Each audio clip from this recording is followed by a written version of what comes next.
Et donc à l'entrée de ce centre du RSMA, on entre avec ces explications portées au Premier ministre Jean Castex. On vous laisse vivre ça en live. Trois points de réussite. Un, les moyens financiers exceptionnels qui ont été mis par l'État, par le gouvernement sur la table. C'est plus de 3 millions d'euros sur l'aide alimentaire d'urgence. Deuxième point, le collectif. C'est un point extrêmement important. Toutes les forces se sont réunies, l'État, les communes, la CTG, les CCAS, les associations. Ça a vraiment été un effort collectif. L'État tout seul n'y serait pas arrivé, commune toute seule non plus, association toute seule non plus. Et troisième point de réussite, la coordination, avec des coordinations structurées au niveau départemental et local, de manière à n'oublier aucune zone du territoire, Monsieur le Premier ministre. Et je vous laisse, Monsieur Renollet, présenter le dispositif de la Croix-Rouge qui est en face à cette occasion. Merci beaucoup.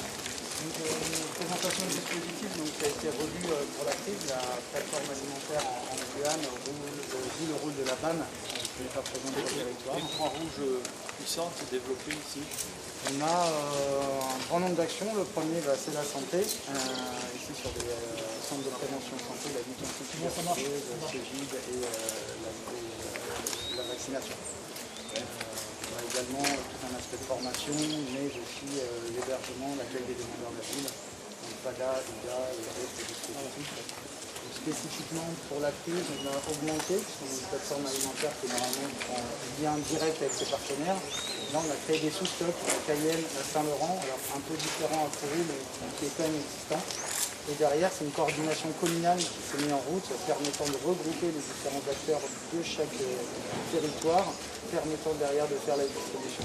On a un lien entre les coordinations, mais également tous ces sous-stocks qui permettent maintenant de faire le colisage. Précédemment, c'était beaucoup plus de l'envoi de denrées en briques. Maintenant, c'est des colis qui sont tout prêts. Donc là, une deuxième version maintenant qui vient d'arriver, donc avec un support lié notamment à tout ce qui est l'identification, une approche santé qu'on souhaite mettre en lien avec l'ARS sur l'état sanitaire lié à l'alimentation sur le territoire, mais également de pouvoir augmenter les colis avec un changement avec beaucoup plus de denrées type du riz, des haricots, de nourrir et de coller au corps en tous les cas sur ces cartes. Donc voilà, on a le deuxième effet avec des équipes d'urgence aussi qui sont mises du national. C'est la question que vous avez reçue d'un renfort national. Tout à fait. Et localement, vous avez mobilisé combien de personnes? Alors localement, sur l'aide alimentaire, on a une vingtaine de personnes qui viennent sur le colisage 3 fois par semaine ici à Cayenne, 2 fois par semaine à Saint-Laurent. Et 1 fois par semaine à Kourou. Après, on a des bénévoles qui sont engagés sur la distribution, notamment sur le fleuve. Donc là, on va pouvoir renforcer maintenant avec nos équipes d'urgence. Donc 7 personnes qui sont arrivées, qui vont être en rotation sur un dispositif de 2 mois pour l'instant. Et avec ces besoins de réévaluer la situation aussi, parce qu'on sait que l'impact social et économique qu'on commence à vivre maintenant va être beaucoup plus long par la suite. Tous nos quartiers précaires. Ça dans la durée. Là, vous avez mesuré une dégradation déjà ou pas? On a des signaux qui nous sont donnés. Justement, on veut travailler sur des critères beaucoup plus objectifs et notamment d'évaluation plutôt médicale que sociale sur l'aide alimentaire. Et l'aide d'État nous a été indispensable. Bien sûr, l'ensemble de ces dispositifs sont financés par l'État, la préfecture, la DGFiP. C'est le budget solidarité. Budget solidarité, on avait quand même une petite partie, la majorité. Voilà, bien sûr, mais on avait le soutien aussi de l'outre-mer et je pense que ce sont des vraies questions qu'il faut traiter dans le temps et avec cette longévité qui va s'installer également. Oui, je le crains. Je disais, il faut que vous soyez prêts sinon à pérenniser, en tout cas à prolonger le dispositif. Oui, tout à fait. Donc là, il y a un dispositif qui continuera d'exister. Après, sous quel format et sous quel volume, c'est un vrai enjeu, parce que ça se fait avec beaucoup d'associations et de bénévoles. Et ce que je ne vous ai pas présenté dedans, c'est aussi l'ensemble des acteurs qui sont vraiment mis ensemble, que ce soit la collectivité territoriale sur le prêt des gymnases, sur des personnes qui viennent nous aider à cotiser, les mairies avec qui on travaille au quotidien dessus, et tout le réseau et le maillage associatif du territoire qui permet aussi l'identification de la distribution. Et ce sera sans oublier, pour faire la transition, avec nos partenaires du RSMA, sans qui on aurait des difficultés à pouvoir réaliser aussi tout cela. Très bien. Monsieur le Premier ministre, le RSMA, ce sont 140 cadres dédiés normalement à l'insertion socio-professionnelle et à l'accompagnement vers l'emploi de près de 700 jeunes Guyanais chaque année. Cette mission, elle est totalement à l'arrêt depuis mi-mars, du fait de la crise Covid, et nous nous sommes entièrement réorganisés depuis cette date pour nous concentrer sur le soutien aux populations, intervenir en complémentarité des autres moyens militaires sous le contrôle du commandant supérieur des forces armées en Guyane, au profit des populations. Donc le bilan aujourd'hui, ce sont quelques 80 missions qui ont été conduites de soutien logistique sur l'île de Cayenne, entre la ville capitale et l'ouest guyanais, et aussi sur Saint-Laurent et les communes avoisinantes, jusque dans les communes de l'intérieur, sur le fleuve Maroni. 80 missions qui nous ont permis d'acheminer quelques 270 tonnes d'aide alimentaire en 2 mois et demi, et qui ont vu l'engagement de plus de 150 de nos cadres et de nos volontaires. Donc un premier bilan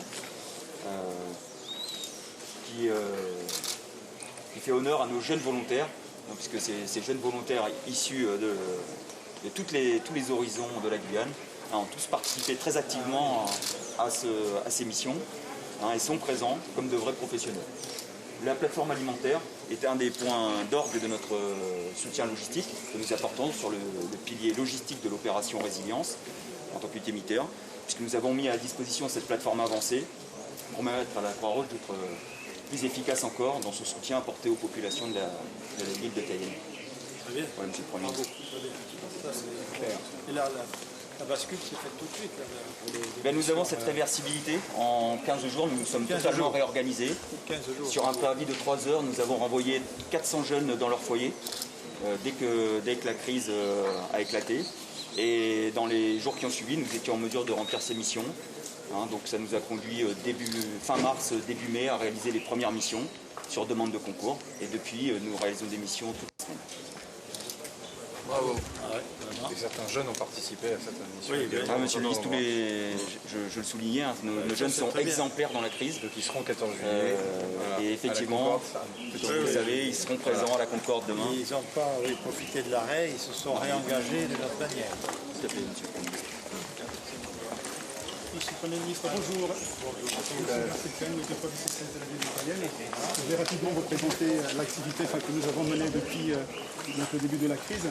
Vous constatez que nous avions une activité qui était assez réduite dès le départ, puisque nous avions 200 colis d'aide alimentaire qui étaient donnés donc aux familles.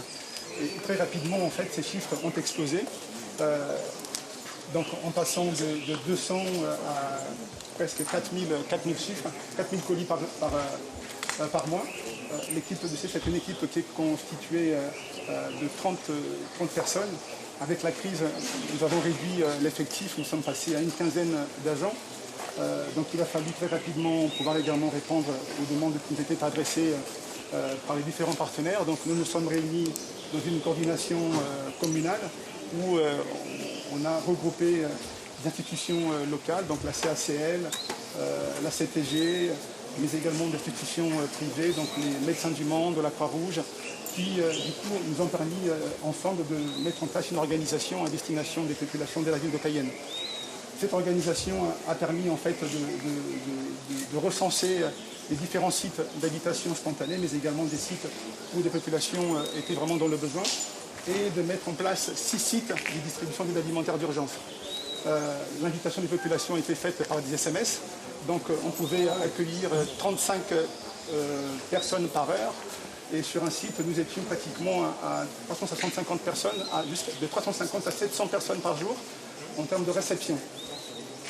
Avec également l'appui de la préfecture de Guyane, nous avons donc réussi à convertir les chèques services en denrées alimentaires, donc d'où l'augmentation aussi importante des colis qui ont pu être mis en place. Donc on a été soutenu par les associations, par les bénévoles également qui nous ont intégré la Croix-Rouge. La ville de Cayenne a mis à disposition les écoles, mais également des gymnases, ce qui nous a permis en fait de mettre une organisation de grande ampleur et de poursuivre l'aide accordée aux familles régulièrement dans la semaine, avec donc des distributions, mais également des actions préventives liées aux gestes barrières et la réception également de masques qui a permis également d'en distribuer jusqu'à 108 000 masques jusqu'à présent. Voilà. Grâce pas seulement aux bénévoles, mais également aux institutions privées et publiques. Nous avons également eu l'aide d'entreprises privées qui nous ont également mis à disposition des locaux, du matériel également. Et tout cela, en fait, concourt à accompagner avec beaucoup d'efficience les populations les plus démunies au sein de la ville de Cayenne. Bravo. Voilà. Et donc avec une étroite coordination avec les autres associations. Tout à fait. La Croix-Rouge est un partenaire avec qui nous travaillons depuis toujours.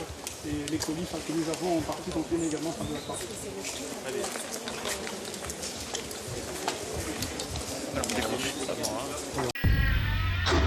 Suivez l'info sur Guyana Première, télé, radio et Internet.